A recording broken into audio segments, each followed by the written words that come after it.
Hello, everybody, and welcome to the United Stand. I'm joined by Lewandowski. How you doing, Levin? I'm doing good. I'll be honest, Mark. It's really hard where football's there's no football. Do you know what I mean? There's no content really. I'm really struggling. Love Island's getting me through it though. Speaking of, there's a good show tonight, so we got to get this done within the hour. Don't want to miss anything. He never misses, Lewandowski, but you have missed the target on the first bit that you said, because there's loads to talk about tonight. You've come to the right place. You don't need to go to the pub or the cinema. The United Stand, 8 o'clock, Friday night is the place to be, because I've got a list as long as my arm, and I've got a long arm of content, topics to talk about. And we're going to start off with, I want to talk about Rashford's injury. I want to talk about a few quotes about what midfielders we're going to look at, who we might be selling, COVID updates, lots and lots of things. But I want to start off with Pogba and PEREIRA, because there are some interesting updates. I spoke about Pogba this morning, and I'd been told personally that Pogba won't leave. There's an update from Sky Sports today, this afternoon, in fact, saying that Paul Pogba loves Manchester United, but wants to see how the lay of the land is after this transfer window, which basically translates to he's going to stay at Manchester United and let his contract run down. And then during next season, he's going to see who offers the best money to him and make a decision like that. But he loves Manchester United. Now, where are you with Pogba in this situation now? Because we spoke about it at the start of the week. I think there are those three options. He stays, he goes, he runs his contract down. How do you feel Pogba's approaching this in the right way? And what would you do? It's always been weird with Pogba, because I've always felt that way. I've always felt like he is content with Manchester. Like, he enjoys living in Manchester. He enjoys being at the club. I have always felt that way. That's why the constant, links to him wanting to move and whatnot were always very, very conflicting for me, because it did just feel like it's Raiola trying to just get more money out of us, not necessarily him wanting to move. And I think where we are closer and closer to him potentially being able to leave is why I think it is more likely that he could move. But no, it don't surprise me. That's why, I think I said earlier in the week, right, where I was like, I can see him just being perfectly fine. Like, okay, yeah, I'll just wait till the end of the season and teams will offer me, because I'm fine here. Do you know? I mean, it's gotten worse here. It's like, oh, I have to stay another year. Oh, we just signed Varane. Oh, we just signed Sancho. Like, yeah, cool. I'll stay another year. I don't mind. So, yeah, I can accept that. I can accept him staying here for a year. I've said here before, I think we are better with him than without him. And so if he's going to stay for this season, that's huge for us. When it comes to what happens beyond that in his future, the reports today has given us hope. It's given us hope that he could stay and he could extend his contract. And, I always use this example, and it's very extreme, but it's like, if we win the treble, is Pogba going to leave? Like, who knows, right? We're probably more likely to sign him than if we win the treble and sign a couple players. But I just don't want to... I don't want to get my hopes up. I'm still just seeing it as, yeah, he's going to run his contract down and then he's in limbo. Whatever happens, happens. But I'm not getting my hopes up yet, Mark. No worries. We can hear you, Levin. You're breaking up with your connection a little bit. You're blurring out there, but we can hear you, which is the main thing. And I think that with Pogba, I've said everything I want to say about Pogba this morning, so we can move on. But ultimately, I think with Pogba, one thing I would say is there is this belief, and Beth spoke about it last night, that if we have a really good season and Paul Pogba might want to stay at Manchester United, you could almost flip that the other way, because this will be year 6 for Pogba. And if it finishes with him winning a title and it finishes with him, maybe doing well in the Champions League, you might be like, well, I've that's 6 years. I've achieved what I wanted to do now. Now is the perfect time for me to move on. And of course, as well as that, I still think it will come down to Ollie's going to go, Pogba, we've won the title. Stay at Manchester United on 400k a week. And he goes, yeah, but Real Madrid are giving me $500,000 a week and PSG are giving me £500,000 a week. And I think that in itself will become the issue. Let me just remove Levin and then add him back in. Oh no, that's not made any difference at all. It's funny because on the small one, your connection's quite good, but then when I make you big, it's not that great. Weird. Wait, let me try to sort this. Wait, give me a sec. Can you please call my friend Callum a prat? So yeah, look, Paul Pogba, Sky is saying that, look, basically Paul Pogba's situation is this, and Manchester Evening News did say this today. The Glazers might demand a sale if he's not going to sign a new contract before the end of August. But as I've always said, Paul Pogba doesn't need to go to PSG just because United demand a sale. It could get nasty. It could get you're training with the reserves, but I don't think it will. I think United, Pogba's in the perfect position to stay at a club he's happy at with players he likes and see how the land lies. I still think there's an opportunity that he would stay at Manchester United. To do that will pay silly money and that will piss off some of our fan base. But we're not going to get an answer on this in the next few weeks. I really don't think that we will. So we will see what happens with that. Here he is, Levin. I just need to remove that one. There he is. He's back again now. Cool. Lovely stuff. Cool. So let's talk about another player. Well, actually, let's talk about Marcus Rashford. Then we'll talk about Andreas Pereira.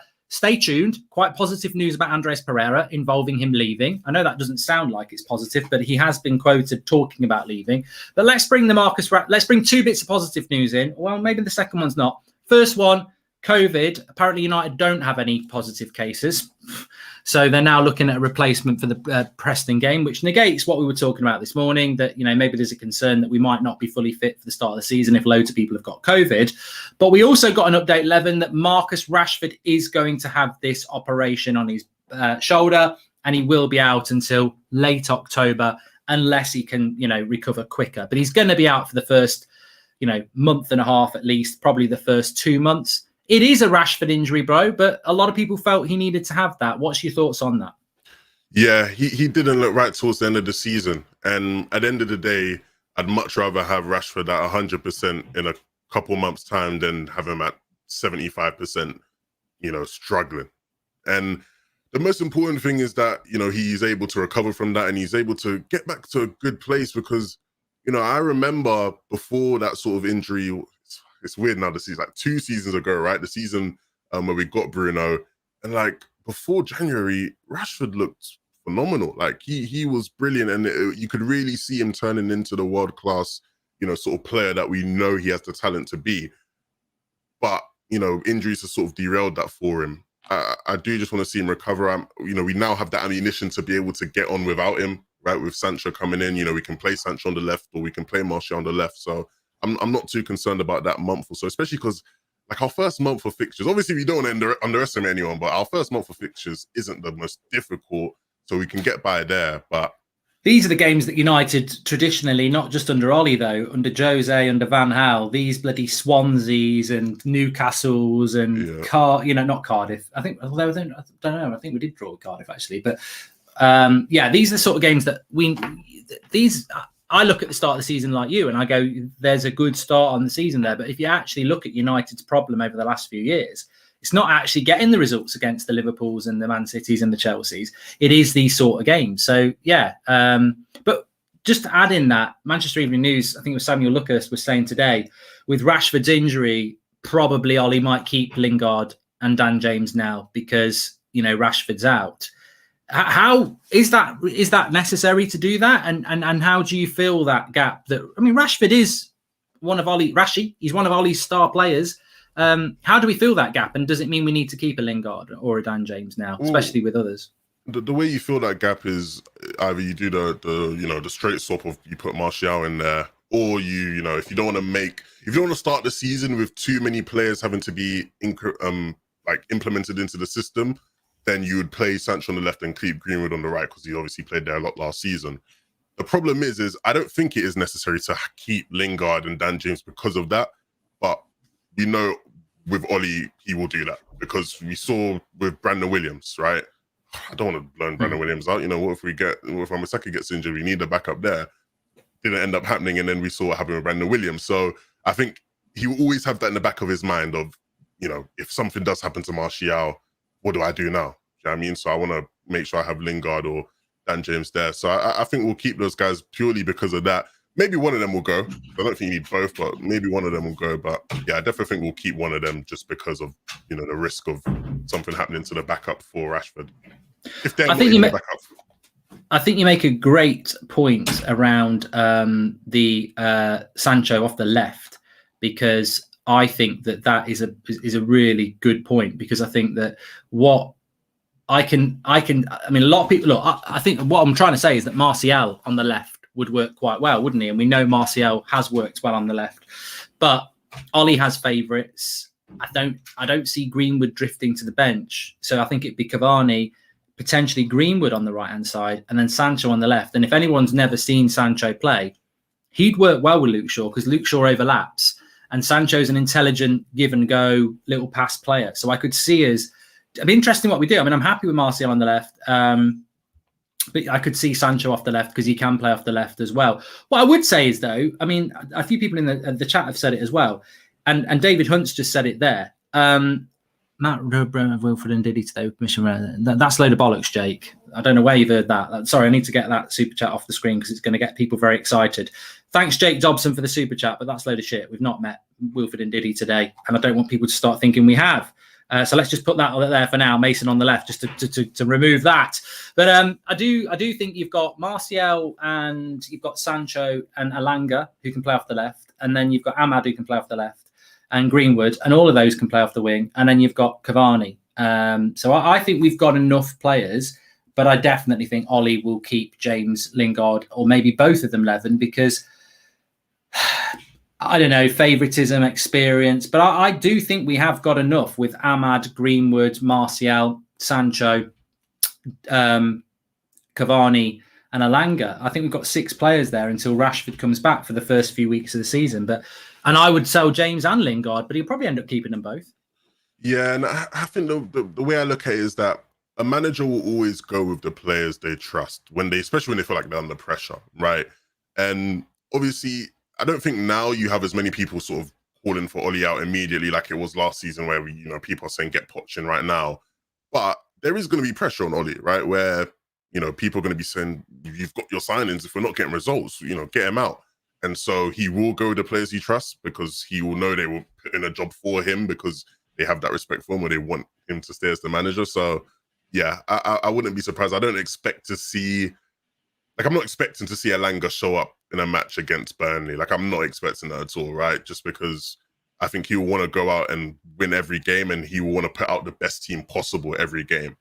As much as I think we're more likely to see him use his squad a bit better this season, because I think he'll just have to, with how many games a lot of our players have played over the past year, I don't expect it to be anything crazy. I don't expect us to fully rotate the side unless it's maybe a Carabao Cup game.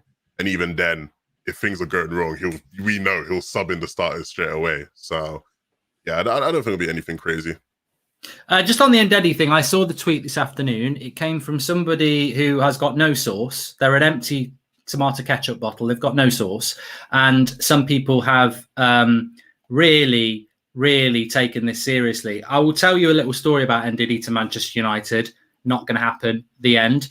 Realistically, and I don't know whether you want to interject, Levin, but when you get 50 million for Ben Chilwell and you get 80 million pounds for Harry Maguire, you're going to ask for at least 80 million pounds for Ndidi, maybe even more. Leicester ain't stupid. We can't do this deal. Yeah, I think Ndidi would be great for us. Do you know what I mean? He would be brilliant. And, I love Ndidi. He's great. It's not a realistic target. And I think I've seen people get offended, Mark, when people say, oh, that's not a realistic target. I'll go, we're Manchester United. We're the winner. We should be able to get anybody. No matter how big of a club you are, there are targets which are unrealistic for whatever the reason be it. And in Ndidi's case, the reason why he's an unrealistic target is, like Mark just said, Leicester will price him out of a deal. As much as he's great, Ndidi's not worth 90, 80 million. So if they're asking for anything near that, it's not worth it. But that's just how it is in football nowadays. That's the way the game's evolved. You have more of these kind of players. It was always less of these kind of players who would be likely to get priced out of the deals. But nowadays, you get more and more of these players who are great for their clubs and who could be great for a team like us. But it's not a realistic thing to happen at all. We'll talk about Pereira in a minute, but we're sort of wandering. I like to, as anybody who watches any of my content will know, I like to wander off on tangents because I think it flows well. So let's delve into the midfield area because that's where a lot of people are interested at the moment. And there are a couple of updates today. Some people think it's been a quiet day. I suppose it has been, but there is updates out there. So basically, it was put to Samuel Lucas in the Manchester Evening News, would Manchester United buy 2 midfielders if Paul Pogba left? He said it would be difficult for United to sell more than one midfielder. If they're going to buy a midfielder, it'll be a midfielder. We're going to be focusing on outgoings before they even do that. Amongst the midfield options, Charlotte Dunker, who writes for Goal now, who I think she used to be at Manchester Evening News, so I would suggest she does have decent sources still around United. She was talking about how Manchester United really do like Camavinga, but there is this belief that he wants to go to Spain. They could do a deal, but in the cultural reset at Manchester United, it's been stated many times that they don't want players that aren't passionate about the project here. So maybe you wouldn't go for a Camavinga 11, even though we could, because there is a feeling that he prefers to go to Spain. Would that be a major concern with you, Camavinga? Or you think it doesn't mean he's not going to come to you? It's just that he'd ideally like to go to Spain, but you could culturally reset him. But if he comes. I don't have a problem with that idea that, you know, he wants to go to Spain over coming to United. Like, you know, fair enough. I think, you know, you look at just people grow up and they have ambitions and dreams of playing for whatever club it is, right? You know, I obviously grew up like many of the people watching, hopefully everybody watching, wanting to play for United, right? When I'm playing football in the park and whatnot. But, you know, Camavinga might not have had that. He might have grown up wanting to play for Real Madrid because he loved Zidane, and he, you know, his dad told him stories about Zidane at Madrid, you know, like people are different. I'm not going to sit and hate on him because he'd rather go to Madrid than come to United. But then I'm also fine with us having the stance of, no, we want people who are passionate about our project and who want to play for us.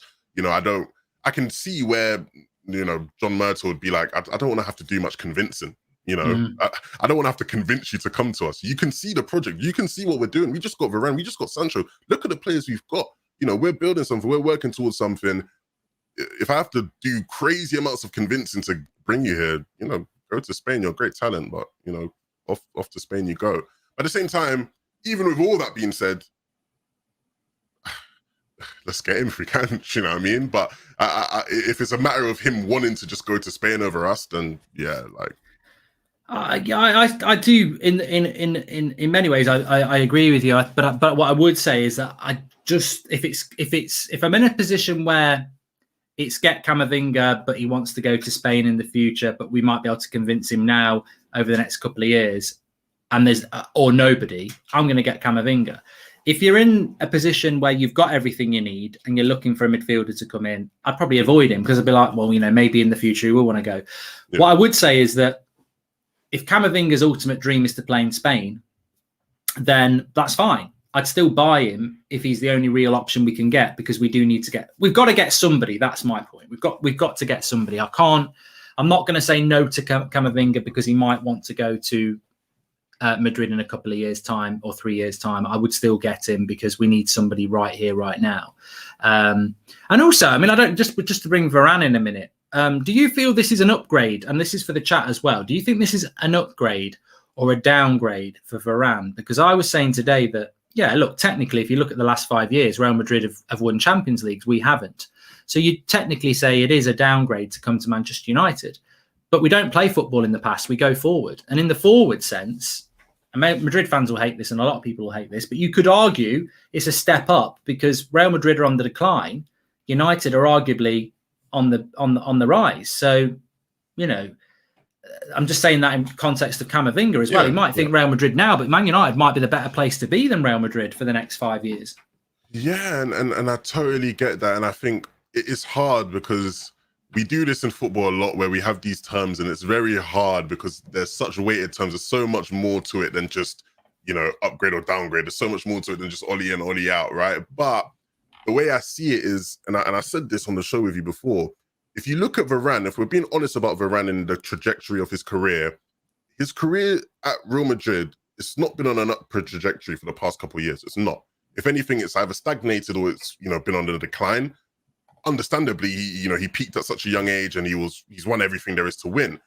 For him, going to United is a chance for him to, like, you know, jumpstart his career again and really, like, get back on an upwards trajectory. And so when you look at it like that, you know, I see it as like an upgrade for him because it's like a chance for him to come back and really find some motivation, some passion to really want to be the best again. But then obviously, like, I get where you look at the past 5 years for Madrid versus the past 5 years for us, you can't really say it's an upgrade then. So it's very complicated, but, you know, when you look at it in that way where it's like his career specifically rather than just the two clubs, yeah, you could definitely make the argument it's an upgrade for him. It's a chance for him to rejuvenate his career. Yeah, I think it's the right move for him. And I don't take any pleasure in this. Well, I do, because I want Man United to be better than Real Madrid. But I struggle to see the Barcelona and Real Madrid future. I mean, look, La Liga is La Liga. They should be winning that. But of course, the Champions League is where you expect Real Madrid and Barcelona to be. And I think that's where you measure where everybody is. And Man City and Chelsea contested the final. The Premier League is the best league in the world at the moment. I'll have that argument with anybody. I suspect next year PSG and Bayern Munich will be challengers, but I don't really genuinely don't think Real Madrid or Barcelona are going to be anywhere near contesting the big tournament Champions League for maybe 1-2 years. So hopefully we can get into that situation. You all right, Levin? Something like, I don't know if it was like a fly or something. Something just flew past my face. I'm sure people saw it. I don't know what that was. Anyway, look, you're right, because you look at Real Madrid and Barcelona, and though they are both, very historic clubs, institutions of football that, resonate with many people growing up, right? I always saw Real Madrid and Barcelona as being these crazy clubs. Like it's insane. And I think for a lot of footballers, they would look at that and think, yeah, of course I want to be at Barcelona or Real Madrid. That's where you go to, top of your career. But you look at those clubs now and you look at their trajectory. Barcelona in financial ruin, Real Madrid not far off that either. Neither squad looks prepared to go and challenge for a top European title. It isn't looking good. That's the truth. It isn't looking good. And that doesn't mean those clubs won't get back to a good place. But yeah, like people in chat are saying, we definitely have the better projects. And I think, that a lot of the time should be the most important thing. Yeah, there it is. There it is. What is it? There it is. I don't know. It might be a moth. I'm a big man. I'm not scared of I'm a big man anyway. But look, yeah. Yeah, don't start crying and squealing on me. I can't help you. No, I'll be all right. I'll be all right. So yeah. Just do some Darth Vader line. Do you know what I have? Yeah. Do you know what I have? I have an electric, like, you know what I mean? So I can sort it out when a lightsaber. Not a lightsaber. What are you trying to do here? You're gonna get people spamming, do Darth Vader, do Darth Vader. Do Darth Vader. I am your father. I'm not doing it. I'm not doing it. Yeah, he's got his lightsaber ready. It will shine pink in a minute. No, not pink. Someone said my internet earlier was like pink boots, and I tell you what, if you got a Darth Vader mask and put it on now and started talking like Darth Vader, that would be funny. We got to do a Halloween show where we all have to like dress up for Halloween. When you've got to be Darth Vader. I will be Darth Vader for that show, 100%. Definitely. Okay, so yeah, I mean, look, we're talking there about Madrid and the changing of football. If we don't go for Camavinga, where would you go? The chat, I know, are going to go Ruben Neves. Declan Rice keeps getting mentioned, but the same thing happens with Declan Rice, and you can almost park him in the corner of in the box of Ndidi. That he I'm sure United would like him. I think we'd all love Ndidi or Rice, but the price is going to be too high for Rice. So where do you go if you go beyond Camavinga? Do you like Ruben Neves? Is he an upgrade enough to go for a player like that? Yeah, definitely. Ruben Neves, I think, would do. I was always very skeptical about Ruben Neves because I did worry that his career had stagnated, and it did feel like that with him at Wolves. But I am convinced now because you look at what we need. We need someone with good long-range ball progression. Fred and McTominay can't do that. And of course, Pogba can do that, but it's very difficult for Pogba to do that because he is, very much a pressing trigger for us. Like teams, whenever Pogba gets the balls, teams will collapse on us. And I think Ruben Neves will be able to do that well. You look at what he does at Wolves, he switches the ball really well.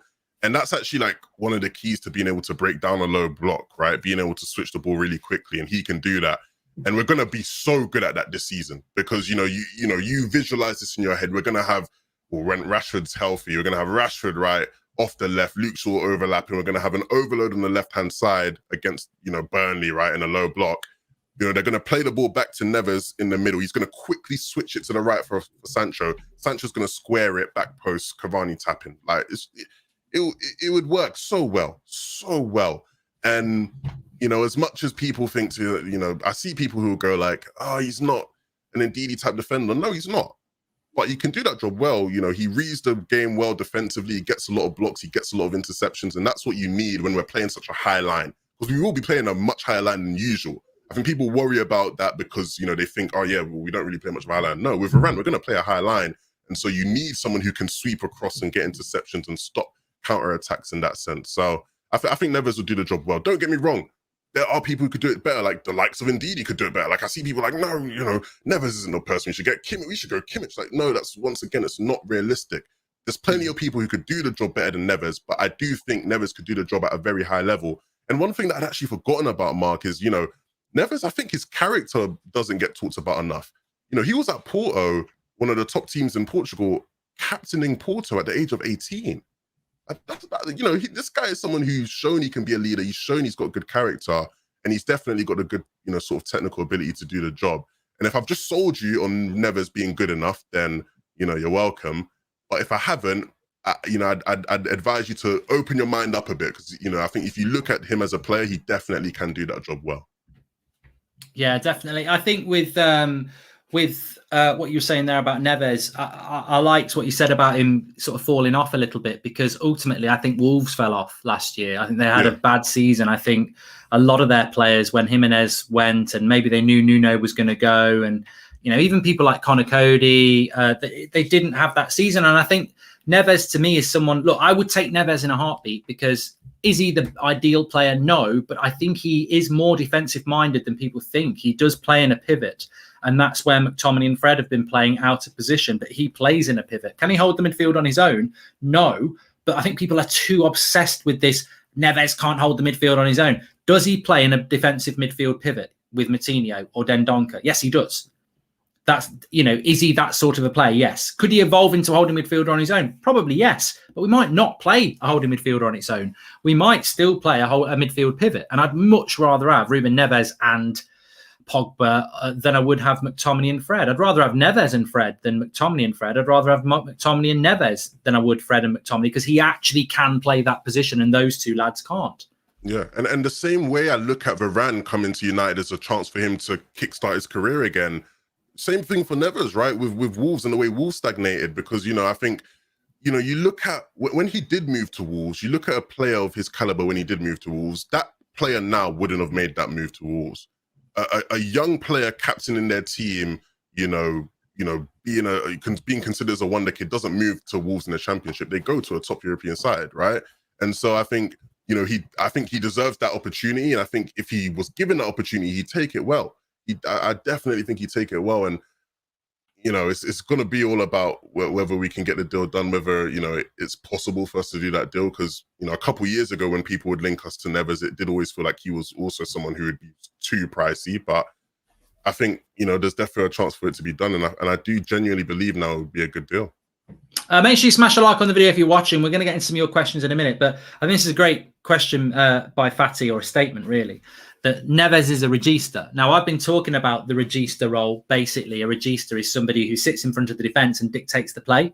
I just call them a conductor. Regista is a much better name than a conductor. It makes it sound like they're on the bloody bus asking for tickets. But and we don't want to talk about buses when it comes to Ollie, Mourinho, or anybody else. We've had enough buses at United, so regista is a better name. But basically, I've been talking, Levin, in the chat for a while about how I would take Jorginho now, because although I don't think Jorginho is as good as winning the Ballon d'Or, I think what he's done for Mr. Glenn Johnson's right. Let's just put this up. He says, there you go. But I think that what Jorginho does for Chelsea in Italy is work in front of the back four and move the ball. And, you know, people say, oh, I don't want that. I want someone who's tenacious, who can tackle. I don't. I actually want the conductor. I want the Carrick. Carrick was very much like a conductor, like a regista. You know, he was. I always felt that Jorginho, even before he came to the Prem, reminded me of Carrick, because he is a player that gets the ball and conducts the game. And he's not really a tackler, but positionally is good. Well, if that's what Neves is all about, that's absolutely what we need. And that's perfectly said, because, you know, you look at what Carrick did, and I watched a really great video about this a couple months ago, and it was like, you know, managers had tried to implement the regista in the Premier League a lot, and it just didn't work out. But Fergie got it out of Carrick, and it worked so well for us. And you're right with Jorginho. Like, Jorginho isn't this ball-winning midfielder that is, you know, screening the midfield like crazy, but he reads the game very well, and so he can get interceptions. And you look at what Italy do, and I think Italy is a great example because it's fresh on all our minds because we just watched the Euros. Italy's press was so relentless and they push high up the pitch. It's a very, very high press. And that's how we want us to play, right? Because we saw when we did play like that last season when Bailly was in the team and we could play a higher line, it worked so well. And I think if you just have somebody who understands the game, it's like, I always give this example with defenders, and it applies here with DMs as well. Like, I see people go like, oh, he's not quick enough, right? Like, there's a reason why when you talk about defenders, you call it recovery pace. It's because they have to recover. And a lot of the time you're recovering because you've made a mistake, right? Yeah. You know, slow defenders, you know, name all the best defenders of all time. How many of them were lightning quick? There's not that many, do you know what I mean? Maybe some were quick for their position, but it's not like you need this, you know, super lightning quick. Good defenders will be able to read the game well. It's the reason why Pepe was still good for Porto in the Champions League. When he's, you know, if you're talking in FIFA terms, he's got flipping negative pace, right? Because he can read the game well. Even with Varane, Varane's great because he's so quick and he can recover well. But even Varane, it's not like he's always having to use his pace because he can read the game a bit better. He can position himself in a good place so that he doesn't always have to use his recovery pace. It's there and it's available and needed, right? But he doesn't always have to use it. And obviously, you know, he's a cover defender, so it works a bit differently. But you get what I'm trying to say, right? Like, you know, a good defender can read the game well and intercept and get blocks in positions where, you know, they don't need to be a Kante type running around everywhere, tackling everyone relentlessly. And Neves can do that. I think that this is probably one of the most enjoyable sort of 4 or 5 minutes I've had on the show in a long time, because we're not just talking about a midfielder here. We are solving a problem and we are delving into what we need. And not everyone will agree with that. But ultimately, somebody just said there, you know, for Declan Rice, you get Saul Niguez and Basuma. And you literally would. I think West Ham would want maybe 80 million. Well, you would get Neves and Basuma for 80 million. You would. Can Declan Rice be a regista? I don't think he can. I don't think that's what he can do. Is Ndidi a regista? No, I don't think he is a conductor. Can Neves be that? Yes. And I think that everyone's going to have their own idea. But are we not a team that wants to get the ball to people like Bruno, Sancho, Rashford, Cavani? We want to get the ball to our attackers quick. And this is what Michael Carrick could do. He could play a 40-yard pass into somebody's feet as easy as he could play a 5-yard pass. And I think that's what United need to do. And I think that's the brave thing that Ollie needs to do. He needs to move away from this Fred, McTominay, Duracell bunny, batteries in the back, go and run around a bit, and actually get somebody who's going to say, Harry, Raphael, give me the ball and I'm going to run this game. Because Maguire and Varane will be close to him anyway, and they can tackle. So be interesting to see if we do it. Darren says you've just sold me on Neves. I think I've probably just sold myself on Neves, because it's the first time we've actually analyze the issue and said, what do we want? And I think the most thing important for me, Levin, and I don't know about the chat, if you ask me what I want in a holding midfielder, I would probably think, well, I want somebody who's tenacious and quick and breaks the play up. Actually, I don't. I think most people can be taught that. You could teach anybody to do that. Look, you can't teach effort. Just about effort. You put the effort in, you can do it. But you can't teach somebody to be confidently wanting the ball and finding the ball. And I think with Jorginho and Carrick and these type of players, they don't just, oh shit, I'm marked. They'll move into a position to take the ball, and then when they've got the ball, they won't just pass it sideways. They'll look to make a pass. So very interesting, and a lot of this comes down to the manager, and a lot of it comes down to what we do. But yeah, maybe Declan Rice isn't the solution really, because he is never going to be that player. Yeah, and I think, you know, just to circle it all back, the long range ball progression is the big key as to why you should respect Neves in that role. Because you look at McTominay, very much sideways passes, very, very safe. Fred, as much as we all, you know, Fred can't do, you know, his long range progression isn't good enough. You know, Fred is a better progressor of the ball than McTominay is when it comes to passing, but Fred can't make line breaking, you know, 40-yard passes like you're talking about. Neves can.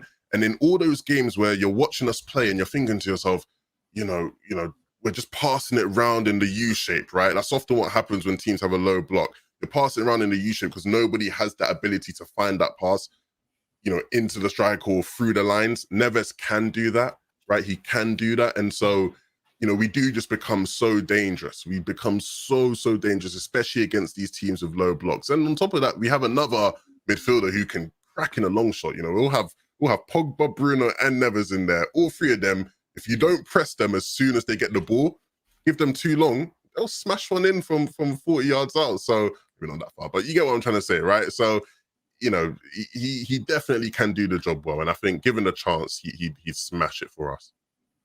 You know, a lot of people sort of saying this now as well, like Brian, we don't need the old sort of fashioned CDM now with the defence that we've got. Varane and Maguire, they will want to, you know, run that defence. They won't need shielding as much. I mean, look, whether it's Neves or not, I mean, maybe, you know, we're overhyping Neves, even if he is a good signing. Of course, we're overhyping him because we can see what he would bring to the team, but he might flop. He might not be the right player. But I think the type of player that Ollie needs to look at is that regista conductor sort of player. And I'd be amazed if we're not looking at it, because he's got one sat next to him as one of his assistant coaches, and his name is Michael Carrick. So we do need to look for that. We definitely do. Of course, the problem is if he's not looking for it and he thinks he's got somebody already who can do it, and the theory is that he thinks McTominay can do it. Can we polish that? I nearly said turd. Can we polish McTominay to be anywhere near that? Is that something that can be taught? No, we at 25, really. He's 25 in December. We can't. Not everybody has the ability to do, you know, great long range. Not everyone can be a perler, right? Not everyone can play those kind of crazy long range passes, and McTominay definitely can't. Look, as much as that's what we need. You know, we need the regista type, you know, CDM or whatever, defensive midfielder. You know, those other types can be useful. And if you know, build your system around the different sort of types of, you know, DMs there are, yeah, you can get something to work. The problem with trying to play, you know, McTominay there as an anchor is maybe he could do that well, where he is literally just purely an anchor man. You're not getting much progression out of him. He probably could do it. You could coach him. In theory, a good coach could get McTominay to do that job. That's not what we want. And what happens there is then you rely on Pogba to come a lot deeper to provide that long range progression. Yeah. Where we all know, like, Pogba doesn't want to be that deep. He can play deep, but he wants to be, you know, free almost. You know, Pogba wants the freedom to be able to roam, and he gets that in France with people like Kante, right? And so even though McTominay, in theory, you could maybe fit a system around him if you improve him as a player, it's not the system we need. It's not what we need. It's not what I think makes us a level above other teams in the league. And so, no, I don't want to see us try to polish McTominay. I think McTominay should be embraced for what he's shown to be good at. A player who goes box to box, a player who carries the ball, right? In terms of progression, he's not actually all useful because he's a good progressive carrier. He likes to pick up the ball, dribble it, run towards the box. He doesn't like to pass it with his progression. And we need a good progressive passer than we do a carrier. These are Brighton problems, you know. These are lower team problems where you have to turn a player into something because you can't get a player to do it. These are not Manchester United problems, and we keep making this mistake, I'm afraid, Ollie, that you start acting like you're Brighton when you're Manchester United. You don't need to make players into something that are obviously not good enough. And if you think about it with McTominay, if we're trying to turn McTominay into a Jorginho, you know, it's like trying to turn Lingard into Bruno. It's like trying to turn Dan James into Jadon Sancho. I'm not saying them players aren't good enough, although I am. I'm not saying they're terrible. They're not terrible. But you're asking, if it was that easy, why is Pep Guardiola looking to spend £100 million on Jack Grealish if he could just go and buy a Stoke player and turn them into Grealish? The answer is there. Why are we trying to turn players into the player? We've got decades of experience that if you want the best, you're going to have to buy it unless you get lucky enough that you produce it. You don't grab a player and just turn them into someone like a Jorginho. You need to go and buy a player that has shown those attributes. This is high-end sport. And I think you've hit the nail on the head as well, Levin, and I saw someone in the chat say it as well. If you bring in that regista, you no longer get Pogba, Bruno, even Cavani, Rashford, Sancho dropping deep to do that role. Because they're only dropping deep. I mean, we saw it with England and Harry Kane. They're only dropping deep because it's not happening. So they drop deep because they think, well, I'm not waiting up front. It's not happening anyway. I'm going to go and make it happen. You see it with Bruno all the time. Bruno will get frustrated in a match, yeah, and people go, oh, his body language is blah, blah, blah. He's pissed off because he's sitting there in a number 10 position. He's not getting the ball off McFred. And so he drops deeper. Like you always see around like 70-ish minutes, right? Bruno will always just drop a bit deeper to try and pick up the ball and do something himself. And it's for that exact reason where he's not getting it. Whereas when you have, you know, let's say Neves and Pogba in a pivot, he will get it more, right? Our attackers do get it more. And so we are just way more efficient as a team going forward. Yeah, I mean, at the end of the day, McTominay, unfortunately, has been played in a role that makes him look poorer than what he is. He's a box-to-box, as Steve-O. I'd agree with that. Every time I've been to Old Trafford and watched McFred, they're awful. And every time Matic plays, he's quality. Sell Fred, not Matic, says Sean Turner. Welcome to the Members Club, Architect Shinamore. Well, look, sometimes, as I say, I really enjoyed that chat about that role because I think, sometimes we talk about things, but we don't delve deep into a problem. I think we have done there. One thing I do want to bring in is the whole Jack Grealish. He was going to be going to Manchester United before COVID. We were really looking at that deal. I think Pogba would have left. COVID happened. We didn't get him. Pogba stayed. He's now off to Manchester City. I mean, what's your thoughts on that? It is very frustrating and very unfortunate for us because Jack Grealish is, I can't remember what the exact stat is, but it's to do with chance creation. I think it might just be chance creation. He created the second most chances in the Premier League last season behind Bruno Fernandes. And he played less games than Bruno Fernandes, right? So in theory, you'd think, he'd probably get more. He just creates an abundance of chances, and he's been added to a team which have, the best midfield in the world when he's healthy, and KDB, who has the most key passes of anybody in the whole Prem. So they are going to be a threat. I'll be honest, though, I would have been more scared if they got Harry Kane than Grealish. And I do still think they'll be ridiculously scary with Grealish, but I think they need the striker. I'm surprised that they're still potentially going into the next season without that striker. But look, I would have much rather us have Grealish. The fit is a bit awkward because realistically, Grealish, you're either playing him as a number 10, he's not going to play there because of Bruno. He has said in the past he likes to play as a number 8, but we're not going to play him as a number 8, realistically. Nobody's playing Grealish as a number 8 anymore. So you're going to play him on the left, but we have Rashford there. And as much as you can make arguments for who's better and who's more effective and who will be more effective in 7 years down the line, that is a clash that just doesn't work. And so we've seen Rashford on the right. He's not too brilliant on the right, is he? So it wouldn't make sense there. So it was unfortunate we couldn't get to work. But to see him go to City, that is pain, especially when you're seeing all the tweets of him loving off United when he was younger. I'm not feeling him going to City at all. Apparently, Grealish has deleted all his tweets associated with Manchester United. I mean, he's going to go to Man City. Look, I did a video on That's Football this afternoon talking about it, so I can say it again here without any concern. It's a weird one. I said last night, I don't like Liverpool, but I was really happy to see Van Dijk back because class appreciates class. And he is one of the world's best centre-backs. And he had a nasty injury, and I'm glad he's back. I just hope Liverpool get relegated. This is the way it is. And with Jack Grealish, I mean, look, I'm not going to say he was the player I wanted England to start throughout the summer. And and then, he's gone to Man City, he's shit. He's not shit. He's a very good player. He's probably one of my favourite players in the Premier League that's not a United player. He's now going to go to Man City. And when he's diving and jumping all over the floor, and I've already said diving because the negativity's coming in, I'm going to go for him in the Manchester derby. If he takes a tumble in the box, he's going to be PE number 1 because that's the way it is. That's rivalry. But he's a very good player. But I think you're right. I think it's like ships passing in the night. The timing just didn't happen, and it needed to happen last summer and Pogba needed to go. And I think that was the plan. And instead, Pogba stayed and we got Van der Beek. And now we haven't got the money or the space to bring Grealish in. He would be a luxury signing. We can't luxury sign, can we? Because we've just spent 20 minutes talking about the midfield, which is a hole. He can't play there. He's not a regista, and that's what we need.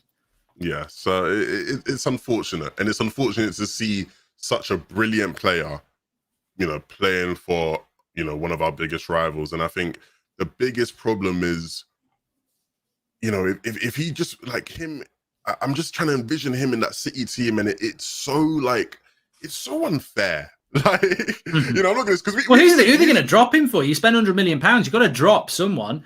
He's going to drop Foden, Sterling. It's worth it. It's worth it. You've got somebody who just, creates opportunities for goals, and that is just so valuable.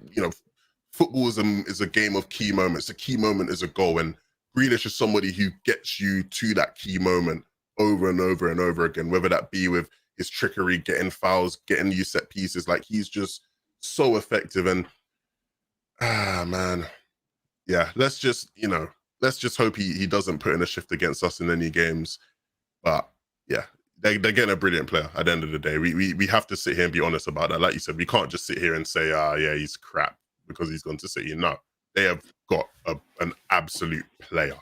Well, this is the United stand, and I don't sit on the fence. And I've just got one thing to say: Sancho's better than Grealish. So that is basically what we're going. What we've got to do that. Sancho is a red, Grealish is a blue. Respect Grealish; he's a good player, but Sancho's better than. As Dan Watson said, in fact, Dan, well, let's get you up on the screen.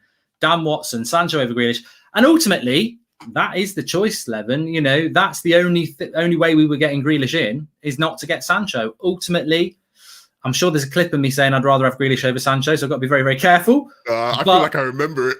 I feel like I remember it, so I just had to. I was just about to go all in. You're just about to jump, and then you see the shark. I'm like, whoa, get back. But Ollie's made that choice. Sancho is a red. Grealish is going to be a light blue. I've got to go with Sancho. Sancho's better than Grealish. I probably did say I'd rather have Grealish over Sancho. I probably did, and that just shows you how high I hold Grealish as a player. But when decisions have been made from this point, I'm Sancho over Grealish because that's what club rivalry are around. And I've got big hopes for Sancho as well. Yeah, no, and I think I've seen a lot of people go, Sancho, he's got to adapt, and of course, he has to adapt to him. But I've seen people almost have the take of, Sancho, give him a couple of years and whatnot. Nah, look at what Sancho's been doing the past couple of years in Europe. Sancho's a player who's coming in to be world class now. I'm not looking at Sancho. I have plenty of belief in Sancho. Someone who I like. I have a lot of personal attachments to him there. But I'm not looking at Sancho as, give him a couple seasons. Let's see what he can. No, he's coming in to be JS7, from the Leeds game, and I have that expectation of him because he's that good. I wouldn't be saying that if I didn't think he was that good.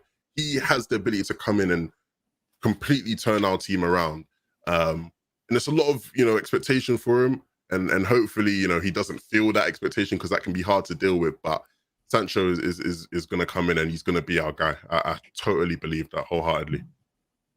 Yeah, I think I nearly fell in then, but I kept the balance. They'll find the clip anyway. They'll find the clip anyway. But I know I've got no problem with that. I probably did say that. I do like Grealish, but he's now going to be a Man City player, and you've got to stick with your club. I can't imagine me saying next season Grealish is better than Sancho. I can't. I've got to back my player. But I think it's a good signing.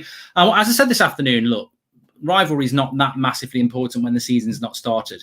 What I would say for Grealish, you've got to take that deal, Jack. You've got to take that deal. Pep Guardiola is arguably the best manager in the world, and he wants you for that money at Man City when they've just won the league. There's not much of Man City should be buying an Mbappe or someone like that. He's going for Grealish, and he's going to spend big money on him to bring him into a team that's already got Bernardo Silva, Mahrez, De Bruyne, Foden, Sterling. So how good's that going to make you feel as Grealish when you're being picked by Pep for that sort of money? Fair play. Yeah, and I don't want to sit and talk up Grealish too much because he is about to go to a rival, but he is the kind of guy where that won't even faze him. He is just a baller where you can maybe see with other players where that would be hard for them to deal with, and they could maybe struggle with that. I don't see that with Grealish. I think he's just an absolute baller. He will just go in there, do a job from day one. Genuinely do believe that. Marvin says Grealish is currently better than Sancho. Well, you could make that argument because Grealish has done it in the Premier League for 2 years in a side that's really not as good as the top six. This is Sancho's platform. Let's see what he's all about. We can't judge him until he's played in the Prem. Martin, I disagree with you there. I think if he's spending £100 million on a player, you're not going to put him on the bench. He's going to start. Somebody's not going to start. He can't bench a £100 million player, but maybe he will, maybe he won't. One thing I just want to go back quickly, because I know Levin's looking at the time thinking 9 o'clock, Love Island, Levin Island. Can Van der Beek, just going back to the great conversation we had, you need to check it out from about half an hour into the video. Can Van der Beek be a regista? 2 people were talking about that. What's your opinion on that before I have mine? Okay. The thing about Van der Beek, is that obviously he came up through Ajax. They have total football, and so in theory, he probably feels comfortable playing in almost any position across the pitch, right? You look at where he was most effective for Ajax, and you look at where his skills as a player probably make him most effective. It's as like a number 10 playing like a shadow striker, right? He's the guy that he's playing as a number 10. He likes to surge into the box. Doesn't mean he can't play as a number 8. And in theory doesn't mean he can't play as a number 6, but no. Donny van der Beek, like I saw some people saying it in chat earlier, right? Donny van der Beek is not a regista. He's not a number. He's not going to be able to do that job well enough for us. And not because he's just not good enough as a player. In theory, he has a lot of the tools you'd look for in a regista. But he has a drive to surge into the box. He wants to get into the box as often as possible. He wants to be higher up the pitch. You know, the game where he played in a double pivot, I think he played next to Matic.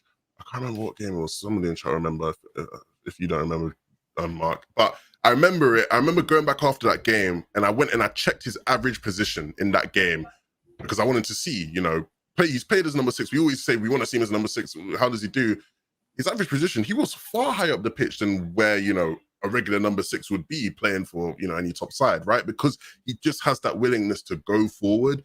And so I wouldn't, you know, Neves, for example, has that discipline to stay back and sit in the hole in the midfield between the attacking line and the defensive line. You know, Van der Beek doesn't have that same, you know, sort of discipline to do that. So I wouldn't want to put that on him because I know he wants to be higher up the pitch. You know, it's like the way I see people who say, oh, let's play Donny as a regista. It's the same as if someone said to me, let's play Pogba as a regista. It's like, yeah, sure, in theory, you could do it, but no, you want him higher up the pitch. That's why he's going to be most effective for you.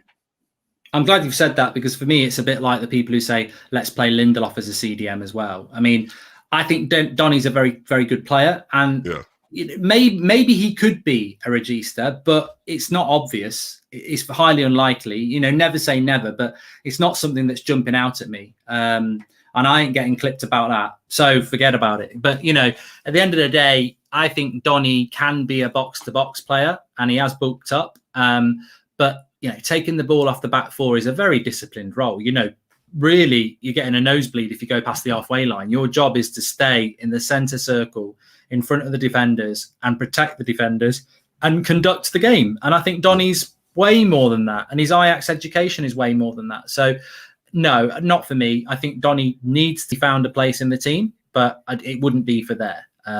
It would be next to somebody like a Neves. Yeah, that would be great. I think that he could do that role, and I think that's where he should be looking to be. I don't think even Donny's a number 10. I think he's. But this is the thing, right? I do see people who say they don't think he's number 10, but like I look at when he played for Ajax because I did, you know, I've gone back and I've seen plenty of that, and you know, there's plenty of analysis on it. So if you know, genuinely, like you can go out and look at it.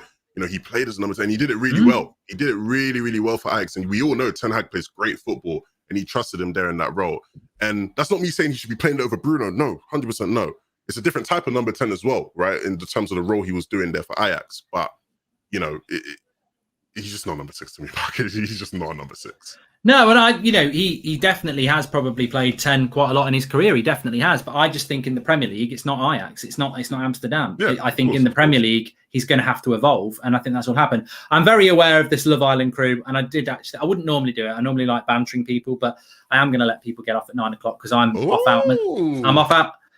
out myself tonight for a few beers. So I'm more than happy to finish at 9. And I'm very happy with the chat that we had for 20 minutes. It should be clipped as a 15-minute video about the regista because to me, we've already won. We can finish at 9 because we've already won on this video. It was the best bit of chat we've had for a long time. So I really enjoyed that, Levin. Hope you did as well. No, it was good. Guys, don't listen to Mark. He's going to watch Love Island as well. He's just trying to make it seem like we're all the ones leaving to go watch it. He's going to watch Love Island. I know you are.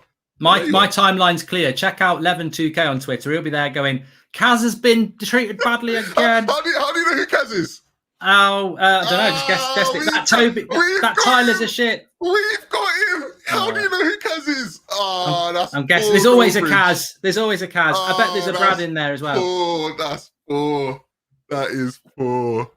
Everyone's ran off now, look. Thanks for coming on, Levin2K on Twitter and everything else, Yeah, 11-2K on everything. Thank you very much for having me, Mark, man. No, it's been a good show. And thanks, everyone, as well. We'll be back in the morning. I've got a couple of videos on That's Football if you want to check them out as well. Thanks, everyone, for watching, and we'll speak to you tomorrow. Speak to you in a bit.